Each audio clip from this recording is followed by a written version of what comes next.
Hello friends, welcome to hope PSC. നമ്മളിന്ന് പഠിക്കാൻ പോകുന്നത് 9ാം ക്ലാസ്സിലെ പുതിയ SCERT ടെക്സ്റ്റ് ബുക്കിലുള്ള ഒരു ചാപ്റ്ററാണ്. സോഷ്യൽ സയൻസ് സെക്കൻഡിൽ ചാപ്റ്റർ 5 ഇന്ത്യൻ സമ്പദ്ഘടന വിവിധ മേഖലകളിലൂടെ. ഇത് മെയിൻലി എക്കണോമിക്സ് റിലേറ്റഡ് ആയിട്ടുള്ള ഒരു ചാപ്റ്ററാണ്. ഇതിലെ ഒരു റീസെൻ്റ് ആയിട്ട് നടന്ന ക്വസ്റ്റ്യൻ പറഞ്ഞാൽ തന്നെ നിങ്ങൾക്ക് എല്ലാവർക്കും റിമെമ്പർ ചെയ്യാൻ വേണ്ടി പറ്റും. ഈ അടുത്തിടെ നടന്ന പ്രിലിംസ് എക്സാമിൽ നമ്മളോട് ചോദിച്ചു ഗിഗ് പ്ലാറ്റ്ഫോം തൊഴിലാളികൾ എന്ന് വെച്ചാൽ എന്താണെന്ന്. അതിൻ്റെ നിർവചനങ്ങൾ ഓരോ സ്റ്റേറ്റ്മെൻറ്റ്സ് ആയിട്ട് കൊടുത്തിട്ട് യോജിക്കുന്നത് ഏത് എന്നുള്ള രീതിക്കാണ് നമ്മളോട് ചോദിച്ചത്. അപ്പോൾ ആ ഗിഗ് പ്ലാറ്റ്ഫോം തൊഴിലാളികളൊക്കെ ഉൾപ്പെടുന്നത് ഈ ഒരു പാഠത്തിലാണ്. അതുകൊണ്ട് തന്നെ നമ്മളോട് PSC ചോദിക്കുന്ന സാമ്പത്തിക ശാസ്ത്രം റിലേറ്റഡ് ഒരുപാട് ക്വസ്റ്റ്യൻസ് ഇതിൽ ഉൾപ്പെടുന്നുണ്ട്. ഒരുപാട് നിർവചനങ്ങളൊക്കെ നമുക്കിതിൽ പഠിച്ചു പോകാനുണ്ട്. ടെക്സ്റ്റിൽ അതേപടി കൊടുത്തിട്ടുണ്ട്. അപ്പോൾ ഇതൊരു വെരി ഇമ്പോർട്ടൻ്റ് ആയിട്ടുള്ള ചാപ്റ്ററാണ്. ആ ഒരു മനോഭാവത്തോടെ തന്നെ പഠിച്ചു തുടങ്ങാം കേട്ടോ. അപ്പോൾ ഫസ്റ്റ് തന്നെ നമുക്ക് സ്റ്റാർട്ട് ചെയ്യാം. ഉൽപാദന മേഖലകൾ, എക്കണോമിക് സെക്ടേഴ്സ് ഓഫ് പ്രൊഡക്ഷൻ. ഒരു രാജ്യത്തുള്ള സമ്പദ്ഘടനയെ 3 അടിസ്ഥാന മേഖലകളായിട്ടാണ് തിരിച്ചിരിക്കുന്നത്. പ്രാഥമികം, ദ്വിതീയം, തൃതീയം. നമുക്കറിയാം പ്രാഥമിക മേഖല എന്ന് പറഞ്ഞാൽ കാർഷിക മേഖലയാണ്, കാർഷികമായിട്ട് റിലേറ്റഡ് ആണ്. ദ്വിതീയ മേഖല എന്ന് പറയുമ്പോൾ വ്യാവസായിക മേഖലയാണ്. അതേപോലെ തൃതീയ മേഖല എന്ന് പറയുമ്പോൾ സേവന മേഖലയാണ്.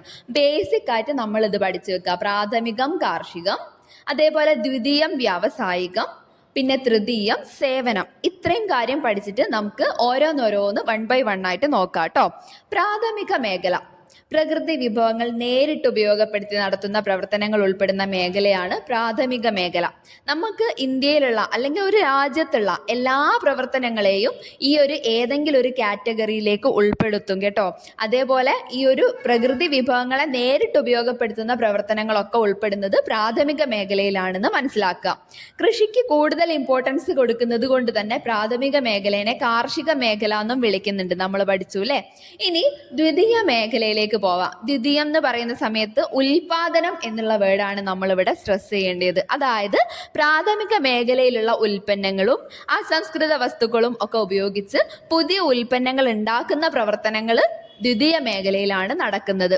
അപ്പൊ വ്യവസായത്തിന് കൂടുതൽ പ്രാധാന്യം കൊടുക്കുന്നത് കൊണ്ട് തന്നെ ഇതിനെ വ്യാവസായിക മേഖല എന്നാണ് വിളിക്കുന്നത്. ദ്വിതീയ മേഖലയുടെ അടിസ്ഥാനം എന്താണ്? അത് വ്യവസായമാണ്. ഓക്കെ, ഇനി നമുക്ക് തൃതീയ മേഖല നോക്കാം. നമ്മൾ പഠിച്ചു സേവന മേഖല എന്ന്. അപ്പൊ അത് കൂടാതെ 2 വേർഡ്സും കൂടി നമ്മൾ പഠിക്കണം. സംഭരണം, വിപണനം. അതായത് പ്രാഥമിക ദ്വിതീയ മേഖലകളിലെ ഉൽപ്പന്നങ്ങൾ സംഭരിക്കുകയും വിപണനം ചെയ്യുകയും തുടങ്ങി എല്ലാ സാമ്പത്തിക പ്രവർത്തനങ്ങളും ഉൾപ്പെടുന്ന മേഖലയാണ് തൃതീയ മേഖല. തൃതീയ മേഖല അറിയപ്പെടുന്ന മറ്റൊരു പേരാണ് സേവന മേഖല. അപ്പൊ സർവീസ് സെക്ടർ എന്നറിയപ്പെടുന്നത് തൃതീയ മേഖലയാണ് അല്ലെ. ഇനി ആരോഗ്യം, വിദ്യാഭ്യാസം തുടങ്ങിയവയൊക്കെ ഉൾപ്പെടുന്നത് ഈ ഒരു മേഖലയിലാണ് എന്ന് ഓർത്ത് വെച്ചേക്കാട്ടോ. ഇത്രയായി കഴിഞ്ഞാൽ നമ്മൾ പ്രാഥമിക, ദ്വിതീയ, തൃതീയ മേഖലകൾ കവർ ചെയ്തു. ഇനി നമുക്ക് NSO എന്താന്ന് നോക്കാം. NSO എന്ന് പറഞ്ഞാൽ നാഷണൽ സ്റ്റാറ്റിസ്റ്റിക്കൽ ഓഫീസാണ്. ഇന്ത്യയുടെ സാമ്പത്തിക സ്ഥിതിവിവര കണക്കുകളൊക്കെ തയ്യാറാക്കുന്ന സ്ഥാപനമാണ് ഈ NSO എന്ന് പറയുന്നത്. സാമ്പത്തിക സ്ഥിതിവിവര കണക്കുകൾ, സ്റ്റാറ്റിസ്റ്റിക്സ് ഒക്കെ നോക്കുന്ന ഒരു സ്ഥാപനമാണ് NSO. NSO എന്ന് പറഞ്ഞാൽ CSOയും NSSOയും കൂടിയിട്ടാണ് ഉണ്ടായിരിക്കുന്നത് എന്നും കൂടി മനസ്സിലാക്കി വെക്കുക. അതായത് സെൻട്രൽ സ്റ്റാറ്റിസ്റ്റിക്കൽ ഓഫീസും നാഷണൽ സാമ്പിൾ സർവേ ഓഫീസും ലയിച്ച രൂപം കൊണ്ട സ്ഥാപനമാണ് നാഷണൽ സ്റ്റാറ്റിസ്റ്റിക്കൽ ഓഫീസ്. ഇത് ഏത് വർഷത്തിലാണ് രൂപപ്പെട്ടത്? 2019 കേട്ടോ. ഇന്ത്യയുടെ സാമ്പത്തിക സ്ഥിതിവിവര കണക്കുകൾ തയ്യാറാക്കുന്നത് ആരാണെന്ന് ചോദിച്ചാൽ ആരാ? NSO ആണ്. സെറ്റാണല്ലോ. ഇന്ത്യയിലെ ദേശീയ വരുമാനം ഉൾപ്പെടെയുള്ള സാമ്പത്തിക സ്ഥിതിവിവര കണക്കുകൾ ശേഖരിക്കുകയും അതിനെ വിശകലനം ചെയ്യുകയും പ്രസിദ്ധീകരിക്കുകയും ചെയ്യുന്ന ഒരു കേന്ദ്ര ഗവൺമെന്റ് സ്ഥാപനമാണ് NSO എന്ന് പറയുന്നത്. നാഷണൽ എന്ന് പറയുമ്പോൾ തന്നെ നമുക്കറിയാം കേന്ദ്ര ഗവൺമെന്റിന്റെ സ്ഥാപനമാണ് അല്ലേ NSO എന്ന് പറയുന്നത്. എന്തിനു വേണ്ടിയിട്ടാ? ഇവര് സ്റ്റാറ്റിസ്റ്റിക്സ് ഒക്കെ നോക്കും. എന്തിന്റെ? ദേശീയ വരുമാനം ഒക്കെ നോക്കിയിട്ട്. അതായത് ഇന്ത്യയുടെ ദേശീയ വരുമാനവും അതേപോലെ സാമ്പത്തിക സ്ഥിതിവിവര കണക്കുകളും ഒക്കെ ശേഖരിക്കുകയും അതിനെ അനലൈസ് ചെയ്യുകയും ഒക്കെ ചെയ്യുന്നത് NSO ആണ്. ഓക്കെ, NSO നൽകുന്ന വിവരങ്ങളുടെ അടിസ്ഥാനത്തിലാണ് സർക്കാർ പദ്ധതികളൊക്കെ ആസൂത്രണം ചെയ്യുന്നത്. നാഷണലി നമുക്ക് കുറേ പ്ലാൻസ് ഒക്കെ ഉണ്ടാക്കുന്നുണ്ട് അല്ലേ. അതൊക്കെ ഉണ്ടാക്കാൻ പറ്റുന്നത് ഈ ഒരു സ്ഥിതിവിവര കണക്കുകളൊക്കെ അവർക്ക്, അതായത് കേന്ദ്രത്തിന് കിട്ടുന്നത് കൊണ്ടാണ്. അത് കിട്ടിപ്പിക്കുന്നത് ആരാണ്? ഈ NSO ആണ്. അതായത് NSO നൽകുന്ന വിവരങ്ങളുടെ അടിസ്ഥാനത്തിലാണ് സർക്കാർ പദ്ധതികളൊക്കെ ആസൂത്രണം ചെയ്യുന്നതും അതേപോലെ രാജ്യത്തിന്റെ സാമ്പത്തിക വളർച്ച മനസ്സിലാക്കുന്നതും. സെറ്റാണല്ലോ.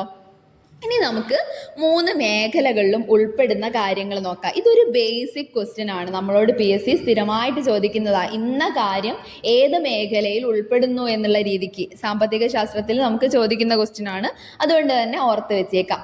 പ്രാഥമിക മേഖല കൃഷിയും അനുബന്ധ പ്രവർത്തനങ്ങളും അതിലാണ് ഉൾപ്പെടുന്നത്, നമ്മൾ ഓൾറെഡി പറഞ്ഞു. ഇനി കന്നുകാലി വളർത്തൽ, അത് കൃഷിയും കന്നുകാലിയും അത് ഒരുമിച്ച് തന്നെ പഠിക്കുക കേട്ടോ. ഇനി വനപരിപാലനം, അതേപോലെ മത്സ്യബന്ധനം, ഖനനം, അസംസ്കൃത വസ്തുക്കളുടെ ഉൽപാദനം. ഇവിടെ നമുക്ക് ഒരു ഒറ്റ കാര്യം മാത്രം ഇതൊരു കൺഫ്യൂഷൻ വരാം. എന്ത്? ഖനനം എന്ന് പറയുന്നത്. ഖനനം പ്രാഥമികാണോ ദ്വിതീയാണോ ഒരു കൺഫ്യൂഷൻ വരാം. അപ്പൊ ആ കൺഫ്യൂഷൻ ഇല്ലാണ്ട് സെറ്റാക്കി പഠിച്ചു വെച്ചേക്കുക, അത് പ്രാഥമികത്തിലാണ് ഉൾപ്പെടുന്നത്. ഇത് PSC പ്രീവിയസ് ക്വസ്റ്റ്യൻ ആണ്, അതുകൊണ്ട് തന്നെ സ്ട്രെസ് ചെയ്ത് പഠിക്കുക. ഖനനം എന്ന് പറയുന്നത് പ്രാഥമിക മേഖലയിലാണ് ഉൾപ്പെടുന്നത്. അതിന് കാരണം എന്താ? പ്രകൃതിയിൽ നിന്ന് നേരിട്ടല്ലേ ഖനനം ചെയ്യുന്നത്, അങ്ങനെ ഓർത്താൽ മതി കേട്ടോ. ഇനി ദ്വിതീയ മേഖലയിലേക്ക് കടക്കാം. ദ്വിതീയം എന്ന് പറയുമ്പോൾ അതിൽ വ്യവസായമാണ് ഇമ്പോർട്ടൻസ് എന്ന് നമ്മൾ പഠിച്ചു. അപ്പൊ വ്യവസായം ഫസ്റ്റ് 1. പിന്നെ കെട്ടിട നിർമ്മാണം ഉൾപ്പെടുന്നുണ്ട്. അതേപോലെ സാധനങ്ങളുടെ ഉൽപാദനം ദ്വിതീയ മേഖലയിലാണ്. അതേപോലെ വൈദ്യുതി ഉൽപാദനവും ഗ്യാസും ഒക്കെ ദ്വിതീയ മേഖലയിലാണ് ഉൾപ്പെടുന്നത്. അപ്പൊ വൈദ്യുതി ഉൽപാദനം, ഗ്യാസ്, സാധനങ്ങളുടെ ഉൽപാദനം, കെട്ടിട നിർമ്മാണം, വ്യവസായം ഒക്കെ ദ്വിതീയ മേഖല. സെറ്റാണല്ലോ. ഇനി നമുക്ക് തൃതീയ മേഖലയിലേക്ക് പോവാം. അവിടെ ആരോഗ്യം വിദ്യാഭ്യാസം ഉണ്ട്, അതായത് സേവന മേഖലയാണ് അല്ലേ. അപ്പൊ ആരോഗ്യം വിദ്യാഭ്യാസം ഫസ്റ്റിൽ തന്നെ പറയാം. പിന്നെ വ്യാപാരം, വാണിജ്യം, അതേപോലെ ഗതാഗതം ഉൾപ്പെടുന്നത് തൃതീയ മേഖലയിലാണ്. പിന്നെ വാർത്താവിനിമയം വരുന്നുണ്ട്, ബാങ്കിങ്, ഇൻഷുറൻസ്, ഹോട്ടല്, ബിസിനസ്, അങ്ങനെയുള്ള കാര്യങ്ങളൊക്കെ തൃതീയ മേഖലയിലാണ്.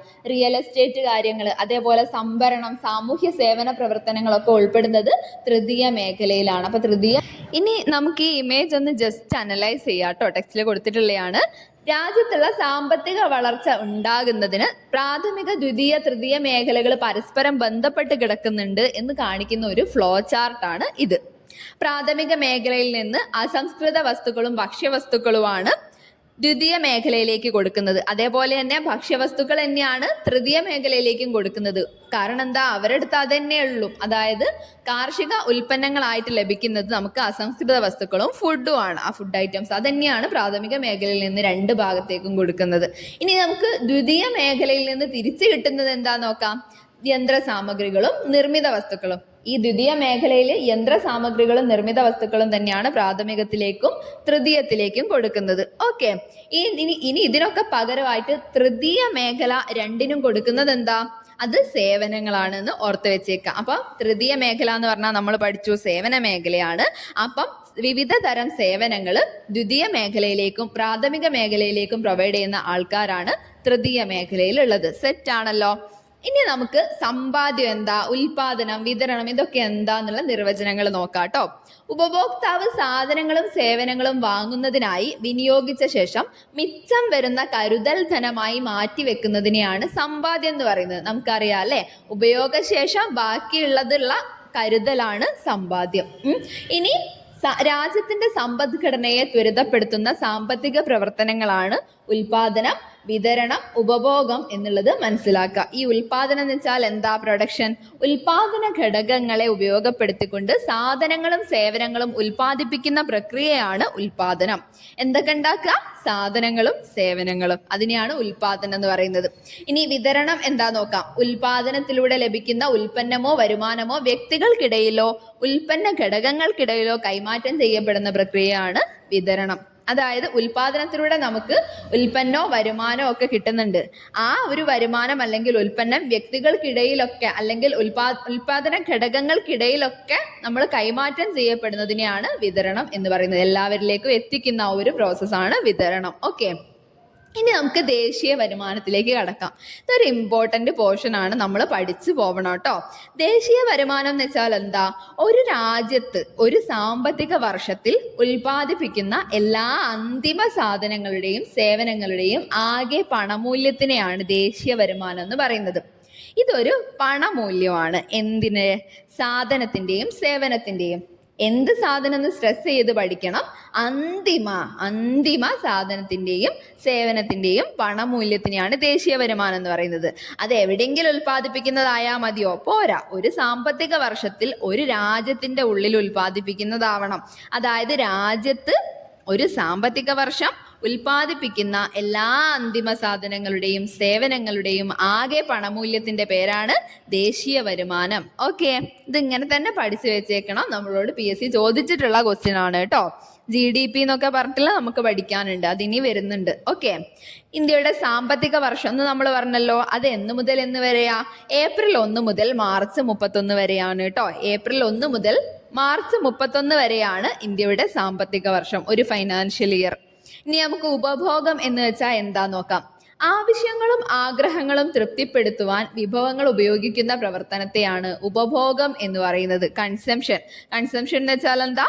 ആവശ്യങ്ങളും ആഗ്രഹങ്ങളും തൃപ്തിപ്പെടുത്തുവാൻ വിഭവങ്ങൾ ഉപയോഗപ്പെടുത്തുന്ന പ്രവർത്തനമാണ് ഉപഭോഗം. ഒരു രാജ്യത്തിന് വിവിധ സാമ്പത്തിക പ്രവർത്തനങ്ങളിൽ നിന്ന് ലഭിക്കുന്ന ഒരു വർഷത്തെ ആകെ വരുമാനമാണ് ആ രാജ്യത്തിന്റെ വാർഷിക വരുമാനം. നമ്മൾ നേരത്തെ ദേശീയ വരുമാനം പറഞ്ഞു അല്ലേ? ഒരു രാജ്യത്തിന്റെ വാർഷിക വരുമാനം എന്ന് പറഞ്ഞാലും അത് തന്നെയാ. അതായത് ഒരു സാമ്പത്തിക വർഷം ഒരു സാമ്പത്തിക പ്രവർത്തനങ്ങളിൽ നിന്നും ഒരു രാജ്യത്തിന് ലഭിക്കുന്ന ആകെ വരുമാനമാണ് ആ രാജ്യത്തിന്റെ വാർഷിക വരുമാനം. രാജ്യത്ത് ഉൽപ്പാദിപ്പിക്കുന്ന ഉൽപ്പന്നങ്ങൾ നേരിട്ട് ഉപഭോഗ വസ്തുവായി ഉപയോഗിക്കുന്ന സാധനങ്ങളും സേവനങ്ങളുമാണ് അന്തിമ സാധനം എന്നറിയപ്പെടുന്നത്, ഫൈനൽ ഗുഡ്സ്. അതായത് അത് അതേപടി യൂസ് ചെയ്യാൻ പറ്റണം. രാജ്യത്ത് ഉൽപ്പാദിപ്പിക്കുന്ന ഉൽപ്പന്നങ്ങൾ നേരിട്ട് ഉപഭോഗ വസ്തുവായി ഉപയോഗിക്കാൻ പറ്റണം. അങ്ങനെയുള്ള സാധനങ്ങളെയും സേവനങ്ങളെയും ആണ് അന്തിമ സാധനം എന്ന് പറയുന്നത്, ഫൈനൽ ഗുഡ്സ്. ഓക്കെ, ഇനി ഇടനില വസ്തുക്കൾ എന്താ നോക്കാം. അന്തിമം പഠിച്ചിട്ടുണ്ടെങ്കിൽ ഇടനിലം കൂടി നോക്കണമല്ലോ. അതായത് ഇന്റർമീഡിയറ്റ് ഗുഡ്സ് അങ്ങനെ വെച്ചാൽ അതിനെ നേരിട്ട് ഉപയോഗിക്കാൻ പറ്റൂല. അതിന് എന്തെങ്കിലുമൊക്കെ പ്രോസസ്സ് ചെയ്താലേ നമുക്ക് അതിനെ യൂസ് ചെയ്യാൻ വേണ്ടി പറ്റുള്ളൂ. അങ്ങനെയുള്ള സാധനങ്ങളാ. അതായത് മറ്റ് വസ്തുക്കളുടെ ഉൽപാദനത്തിനുള്ള അസംസ്കൃത വസ്തുവായി ഉപയോഗിക്കുന്ന സാധനങ്ങളെയാണ് ഇടനില വസ്തുക്കൾ എന്ന് വിളിക്കുന്നത്. നമ്മൾ ഒരു എക്സാമ്പിൾ പറഞ്ഞാൽ കറക്റ്റ് മനസ്സിലാവും. നമ്മളിപ്പോൾ പരുത്തി ഉൽപ്പാദിപ്പിച്ച്, പരുത്തി എന്ന് പറഞ്ഞാൽ ഒരു ഇന്റർമീഡിയറ്റ് ആയിട്ടുള്ള ഗുഡ്സാ. എന്നാൽ ആ പരുത്തി നമ്മൾ നൂൽനൂറ്റി അത് നെയ്ത് അതൊരു തുണിത്തരമാക്കി, ആ തുണി ആക്കി മാറ്റിയിട്ടുണ്ടെങ്കിൽ ആ തുണിയാണ് അന്തിമ സാധന. ഓക്കെ, മനസ്സിലായി എന്ന് വിശ്വസിക്കുന്നു. ഇടനില വസ്തു എന്ന് പറഞ്ഞാൽ ആ പരുത്തി ഡയറക്റ്റ് ഉള്ളത് തന്നെയാണ്. അതിനെ നമ്മൾ ഡ്രസ്സാക്കി അല്ലെങ്കിൽ തുണിയാക്കി മാറ്റി കഴിഞ്ഞാൽ നമുക്ക് നേരിട്ട് അത് ഉപയോഗിക്കാൻ പറ്റും. അതിനെയാണ് അന്തിമ സാധനം എന്ന് പറയുന്നത്. സെറ്റാന്ന് വിചാരിക്കുന്നു.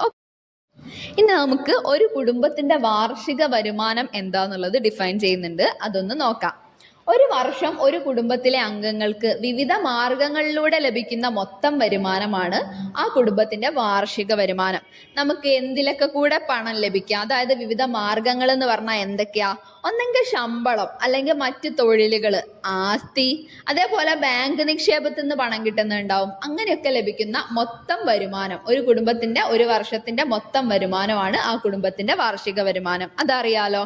ഇനി നമുക്ക് ദേശീയ വരുമാനം കണക്കാക്കുന്നതിന്റെ പ്രാധാന്യം നോക്കാം കേട്ടോ. ഇതിങ്ങനെ ടെക്സ്റ്റിൽ പോയിന്റ് വൈസ് ആയിട്ട് കൊടുത്തിട്ടുണ്ട്, നമ്മൾ പഠിച്ചു തന്നെ പോണം കേട്ടോ. Importance of measuring national income. First one എന്താ? സാമ്പത്തിക വളർച്ച മനസ്സിലാക്കുന്നതിന്, ഒരു രാജ്യത്തിന്റെ സാമ്പത്തിക വളർച്ച മനസ്സിലാക്കുന്നതിന് ദേശീയ വരുമാനം കണക്കാക്കുന്നത് ഒരു ഉപകാരപ്പെടും. പിന്നെ വിവിധ മേഖലകളുടെ സംഭാവന വിലയിരുത്തുന്നതിന്, അതായത് നമ്മൾ പഠിച്ചു ഓൾറെഡി എന്തൊക്കെയാ, പ്രാഥമികം, ദ്വിതീയം, തൃതീയം എന്നൊക്കെ പറഞ്ഞ 3 മേഖലകൾ ഉണ്ട് എന്നൊക്കെ പറഞ്ഞു. അപ്പൊ ആ 3 മേഖലകളിൽ നിന്നും ഓരോന്നിൽ നിന്നും എത്രത്തോളം പ്രൊഡക്ഷൻ കിട്ടുന്നുണ്ട് അതൊക്കെ മനസ്സിലാക്കാൻ വേണ്ടിയിട്ട് നമുക്ക് ഈ ദേശീയ വരുമാനം കണക്കാക്കുന്നത് ഉപകാരപ്പെടും. പിന്നെ പദ്ധതികൾ ആസൂത്രണം ചെയ്യാൻ വേണ്ടി നമ്മൾ നേരത്തെ പറഞ്ഞു NSO ഒക്കെ എന്താ ചെയ്യുന്നത്? ഈ ദേശീയ വരുമാനമൊക്കെ കണക്കാക്കിയിട്ട് തന്നെയാണ്, അതിൽ നിന്നാണ് ഈ പ്ലാനിങ്സിനൊക്കെ ഉള്ള കാര്യങ്ങൾ, സ്റ്റാറ്റിസ്റ്റിക്സ് ഒക്കെ പഠിക്കുന്നത്. ഓക്കെ, അപ്പൊ പദ്ധതികൾ ആസൂത്രണം ചെയ്യാൻ വേണ്ടി ദേശീയ വരുമാനം കണക്കാക്കുന്നത് ഉപകാരപ്പെടും.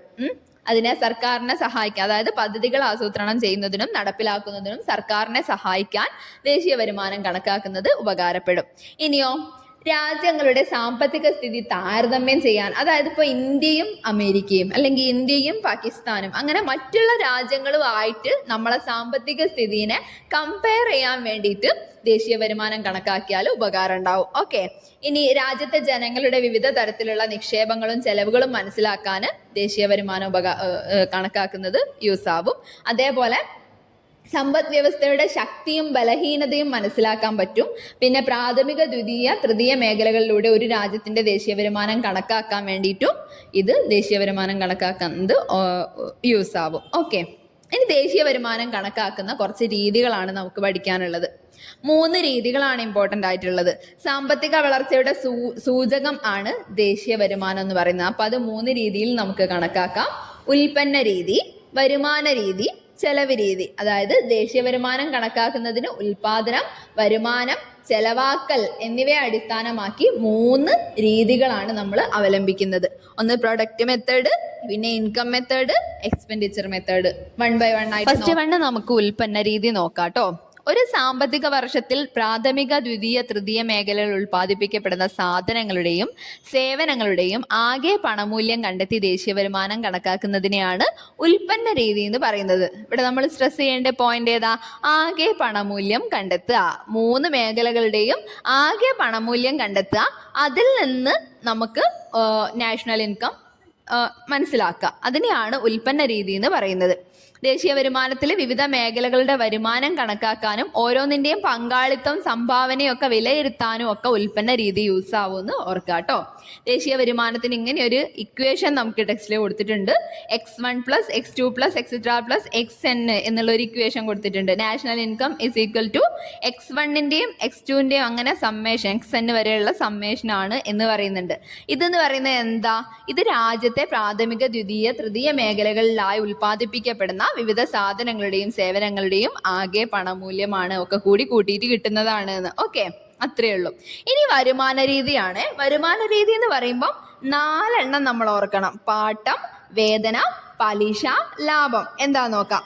ഒരു സാമ്പത്തിക വർഷത്തിൽ ഉൽപാദന ഘടകങ്ങളായ ഭൂമി, തൊഴിൽ, മൂലധനം, സംഘാടനം എന്നിവയ്ക്ക് ലഭിക്കുന്ന പ്രതിഫലങ്ങളായ പാട്ടം, വേതനം, പലിശ, ലാഭം എന്നിവയുടെ പണമൂല്യത്തിന്റെ അടിസ്ഥാനത്തിൽ ദേശീയ വരുമാനം കണക്കാക്കുന്ന രീതിയാണ് വരുമാന രീതി, അതായത് ഇൻകം മെത്തേഡ്. ഇൻകം മെത്തേഡിൽ അപ്പം നമ്മൾ എന്തൊക്കെയാണ് ആഡ് ചെയ്യേണ്ടത്? പാട്ടം, വേതനം, പലിശ, ലാഭം, അതായത് ഉൽപാദന ഘടകങ്ങളുടെ പ്രതിഫലം അതൊക്കെ കൂടി ആഡ് ചെയ്തിട്ടാണ് നമുക്ക് വരുമാന രീതിയിൽ നാഷണൽ ഇൻകം കിട്ടുന്നത്. ഇതിന് നമുക്കൊരു ഇക്വേഷൻ ഉണ്ട്. NI = R + W + I + P എന്നുള്ളതാണ്. R എന്ന് പറഞ്ഞാൽ പാട്ടം, റെന്റ്. W എന്ന് പറഞ്ഞാൽ വേതനം, വേജ്. അതേപോലെ I പലിശ, ഇൻട്രസ്റ്റ്. പിന്നെ P എന്ന് പറഞ്ഞാൽ ലാഭം, പ്രോഫിറ്റ്. ഓക്കെ, ഉൽപാദന ഘടകങ്ങളുടെ പ്രതിഫലത്തിന് ആഡ് ചെയ്തിട്ടാണ് നമുക്ക് വരുമാന രീതിയിൽ എന്ത് കിട്ടുന്നത്? നാഷണൽ ഇൻകം കിട്ടുന്നത്. ഓക്കെ, അപ്പം രാജ്യത്തിൻ്റെ ദേശീയ വരുമാനത്തിൽ ഓരോ ഉൽപാദന ഘടകത്തിൻ്റെയും സംഭാവന വേർതിരിച്ചറിയാൻ സഹായിക്കുന്ന ഒരു രീതിയാണ് വരുമാന രീതി എന്ന് മനസ്സിലാക്കുക. പിന്നെ ഈ GNI എന്താണെന്നും കൂടി നോക്കാം. വരുമാന രീതിയിലൂടെ കണക്കാക്കുന്നത് രാജ്യത്തിൻ്റെ മൊത്തം ദേശീയ വരുമാനമാണ്. അതിനെയാണ് GNI എന്ന് പറയുന്നത്, ഗ്രോസ് നാഷണൽ ഇൻകം. അതായത് വരുമാന രീതിയിലൂടെ നമ്മൾ എന്താ കണക്കാക്കുന്നത്? രാജ്യത്തിൻ്റെ മൊത്ത ദേശീയ വരുമാനമാണ് കണക്കാക്കുന്നത്. അതിനെയാണ് നെറ്റ് ഗ്രോസ് എന്ന് പറയുന്നത്, അതായത് ഗ്രോസ് നാഷണൽ ഇൻകം എന്ന് പറയുന്നത്. സെറ്റാണല്ലോ. ഇനി നമുക്ക് ചെലവ് രീതി നോക്കാം കേട്ടോ. ഒരു സാമ്പത്തിക വർഷത്തിൽ രാജ്യത്തിന്റെ വിവിധ സാമ്പത്തിക പ്രവർത്തനങ്ങൾക്കായി വിനിയോഗിക്കുന്ന സാധനങ്ങളുടെയും സേവനങ്ങളുടെയും ആകെ ചെലവിന്റെ അടിസ്ഥാനത്തിൽ ദേശീയ വരുമാനം കണക്കാക്കുന്നതിനെയാണ് ചെലവ് രീതി എന്ന് പറയുന്നത്, എക്സ്പെൻഡിച്ചർ മെത്തേഡ്. അതായത് സാധനവും സേവനവും ഒക്കെ കിട്ടാൻ വേണ്ടിയിട്ട് എത്ര പൈസ ചെലവാക്കുന്നു, ആകെ ചെലവ് എത്രയാണ്, അതിന്റെ അടിസ്ഥാനത്തിൽ വരുമാനം കണക്കാക്കുന്നതിനെയാണ് ചെലവ് രീതി എന്ന് പറയുന്നത്.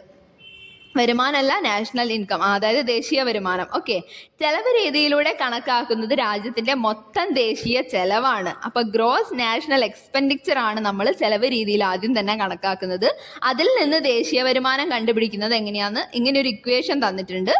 NI = C + I + G + X - M. ഇതെങ്ങനെയാണ് നമ്മൾ കണ്ടുപിടിക്കുക? ഈ X - M എന്നൊക്കെ പറഞ്ഞാൽ എന്താ? അറ്റ കയറ്റുമതിയാണ് കേട്ടോ. C എന്ന് വെച്ചാൽ ഉപഭോഗ ചെലവാണ്, കൺസംഷൻ എക്സ്പെൻഡിച്ചർ. അതേപോലെ I എന്ന് പറയുമ്പോൾ നിക്ഷേപ ചെലവാണ്, ഇൻവെസ്റ്റ്മെന്റിന് വേണ്ടിയിട്ട് നമ്മൾ എത്ര പൈസ ചെലവാക്കി എന്നുള്ളതാണ്. പിന്നെ G എന്ന് പറയുമ്പോൾ സർക്കാർ ചെലവുകൾ, ഗവൺമെന്റ് എക്സ്പെൻഡിച്ചേഴ്സ്. അതേപോലെ X - M നമ്മൾ പറഞ്ഞു അറ്റ കയറ്റുമതി, നെറ്റ് എക്സ്പോർട്ട്. പിന്നെ X രാജ്യത്തിന്റെ കയറ്റുമതിയാണ്, M രാജ്യത്തിന്റെ ഇറക്കുമതിയാണ്, എക്സ്പോർട്ടും ഇമ്പോർട്ടും ആണ് X ഉം M എന്ന് ഓർത്ത് വെക്കാം. അപ്പോൾ ഇക്വേഷൻ ഒന്നുകൂടി പറയാം. National income = C + I + G + X - M. ചെലവ് രീതിയിലൂടെ നമ്മൾ ഇങ്ങനെയാണ് ദേശീയ വരുമാനം കണക്കാക്കുക എന്നുള്ളതാണ് ഈ ഇക്വേഷൻ പറയുന്നത്. സാമ്പത്തിക ശാസ്ത്രത്തിൽ സാധനങ്ങളും സേവനങ്ങളും വാങ്ങുന്നതിനായുള്ള ചെലവിനൊപ്പം നിക്ഷേപവും നമ്മൾ ചെലവായാണ് പരിഗണിക്കുന്നത്. അത് ഇമ്പോർട്ടൻ്റ് ആണ് കേട്ടോ. നിക്ഷേപവും ചെലവായാണ് പരിഗണിക്കപ്പെടുന്നത്. ഉപഭോഗ ചെലവ്, നിക്ഷേപ ചെലവ് എന്നിവയോടൊപ്പം സർക്കാർ ചെലവും അറ്റ കയറ്റുമതി മൂല്യവും കൂടി ചേർന്നതാണ് രാജ്യത്തിൻ്റെ ആകെ ചെലവ്. ഇനി ഉൽപ്പന്ന രീതി, വരുമാന രീതി, ചെലവ് രീതി എന്നിവയുടെ അടിസ്ഥാനത്തിൽ ദേശീയ വരുമാനം കണക്കാക്കിയാൽ നമുക്ക് 3 രീതിയിലും ഒരേ ആൻസർ ആണ് കിട്ടുക കേട്ടോ. അതായത് ഒരേ ഫലമാണ് നമുക്ക് ഇതിൽ നിന്നൊക്കെ ലഭിക്കുന്നത്. നമുക്ക് ഈ 3 രീതിയിൽ കൂടി കണക്കാക്കാമെന്ന് നമ്മൾ പറഞ്ഞു. ആ രീതി കൂടി ഒക്കെ കണക്കാക്കിയാലും സെയിം ആൻസർ തന്നെയാണ് കിട്ടുക. അതാണ് നമ്മളെ ഇന്ത്യൻ്റെ ദേശീയ വരുമാനം. ഓക്കെ, ഇനി കുറച്ച് ഫാക്ട്സ് പഠിക്കാം. വികസനേതര ചെലവെന്താ, വികസന ചെലവെന്താ, അതൊക്കെ നോക്കാം കേട്ടോ. ജനക്ഷേമം ലക്ഷ്യമാക്കി സർക്കാർ നടത്തുന്ന എല്ലാ പ്രവർത്തനങ്ങൾക്കും ആവശ്യമായി വരുന്ന ചെലവാണ് സർക്കാർ ചെലവ് അല്ലെങ്കിൽ പൊതു ചെലവ്. ഗവൺമെന്റിന്റെ എക്സ്പെൻഡിച്ചർ എന്ന് വെച്ചാൽ എന്താണ്? ജനക്ഷേമം ലക്ഷ്യമാക്കിയിട്ട് സർക്കാർ എല്ലാ പ്രവർത്തനങ്ങൾക്കും ആയി വരുന്ന ചെലവാണ്. ഓരോ പ്രവർത്തനങ്ങളൊക്കെ നടത്താൻ വേണ്ടി ആവശ്യമായി വരുന്ന ചെലവാണ്. ഇനി സർക്കാർ ചെലവുകളെ 2ആയിട്ടാണ് ക്ലാസിഫൈ ചെയ്യുന്നത്: വികസന ചെലവ്, വികസനേതര ചെലവ്. ഉപഭോക്താക്കൾ ഉപഭോഗത്തിനായി സാധനങ്ങളും സേവനങ്ങളും വാങ്ങുന്നതിന് വേണ്ടി ചെലവാക്കുന്ന മൊത്തം തുകയാണ് ഉപഭോഗ ചെലവ്. ഇനി നമുക്ക് നിക്ഷേപ ചെലവ് എന്താന്ന് നോക്കാം. നിക്ഷേപം എന്ന് പറയുമ്പം എന്തിനെങ്കിലും ഒന്ന് വേണ്ടിയിട്ട് നമ്മൾ ഇറക്കുന്ന പൈസയാണെന്ന് ആദ്യം മനസ്സിലാക്കുക. അതായത് മൂലധന ഉൽപ്പന്നങ്ങളുടെ മേൽ വ്യവസായ യൂണിറ്റുകളോ വ്യക്തികളോ സ്ഥാപനങ്ങളോ ചെലവാക്കുന്ന മൊത്തം ചെലവാണ് നിക്ഷേപ ചെലവ്, ഇൻവെസ്റ്റ്മെന്റ് എക്സ്പെൻഡിച്ചർ. അതായത് ഇപ്പം നമുക്ക് ഒരു കെട്ടിടം പണിയണം, അതിന് വേണ്ടിയിട്ട് ഇപ്പോൾ ഒരു സ്ഥലം വേണം, അപ്പോൾ ആ ഭൂമിക്ക് വേണ്ടിയിട്ട് ഒരു പൈസ ചെലവാകും അല്ലേ. അതേപോലെ നമുക്കിപ്പോൾ ഒരു സ്ഥാപനത്തിൽ വലിയൊരു മെഷീനറി സ്ഥാപിക്കണം, അപ്പോൾ ആ യന്ത്രം മേടിക്കാൻ വേണ്ടിയിട്ട് കുറച്ച് പൈസ കൊടുക്കേണ്ടി വരും. അപ്പോൾ ആ പൈസ, അതായത് നമ്മൾ ഭൂമിക്ക് വേണ്ടിയോ യന്ത്രങ്ങൾക്ക് വേണ്ടിയോ ഒക്കെ ചെലവാക്കുന്ന പൈസ, അതേപോലെ വിവിധ കാര്യങ്ങൾക്ക് നമ്മൾ ഇൻവെസ്റ്റ് ചെയ്യുന്ന ആ ഒരു പൈസയാണ് നിക്ഷേപ ചെലവ് എന്ന് പറയുന്നത്. അതായത് മൂലധന ഉൽപ്പന്നങ്ങളുടെ മേൽ ചെലവാക്കുന്ന മൊത്തം ചെലവിനെയാണ് നിക്ഷേപ ചെലവ് എന്ന് പറയുന്നത്. ഇനി നമുക്ക് അറ്റ കയറ്റുമതി നോക്കാം. നമ്മളിത് പഠിക്കുമ്പം അറ്റ എന്നുള്ള വേർഡ് മാത്രം ആദ്യം എടുക്കുക. അറ്റ എന്ന് പറഞ്ഞാൽ എന്തെങ്കിലും ഒരു ഡിഫറൻസ് ആയിരിക്കും, തീർച്ചയായും അതെന്തെങ്കിലും ഒരു ഡിഫറൻസ് ആയിരിക്കും. ഇപ്പം അറ്റ കയറ്റുമതി എന്ന് പറയുമ്പം എന്ത് തമ്മിലുള്ള ഡിഫറൻസാ അതവിടെ നോക്കേണ്ടത്. രാജ്യത്തിന്റെ കയറ്റുമതി മൂല്യവും ഇറക്കുമതി മൂല്യവും തമ്മിലുള്ള വ്യത്യാസമാണ് അറ്റ കയറ്റുമതി എന്ന് പറയുന്നത്. ആ നെറ്റ് എന്നുള്ള വേർഡ് എന്തായിരിക്കും, എപ്പോഴും ഒരു ഡിഫറൻസ് ആയിരിക്കും, ഓർത്ത് വെച്ചേക്കാട്ടോ. ഇനി മൊത്തം ആഭ്യന്തര ഉൽപ്പന്നമാണ് നമ്മൾ പഠിക്കാൻ പോകുന്നത്. ഇതിന്റെ ഡെഫിനിഷൻ നമ്മളോട് PSC ചോദിച്ച ക്വസ്റ്റ്യനാ. അപ്പൊ GDP എന്ന് വെച്ചാൽ എന്താ?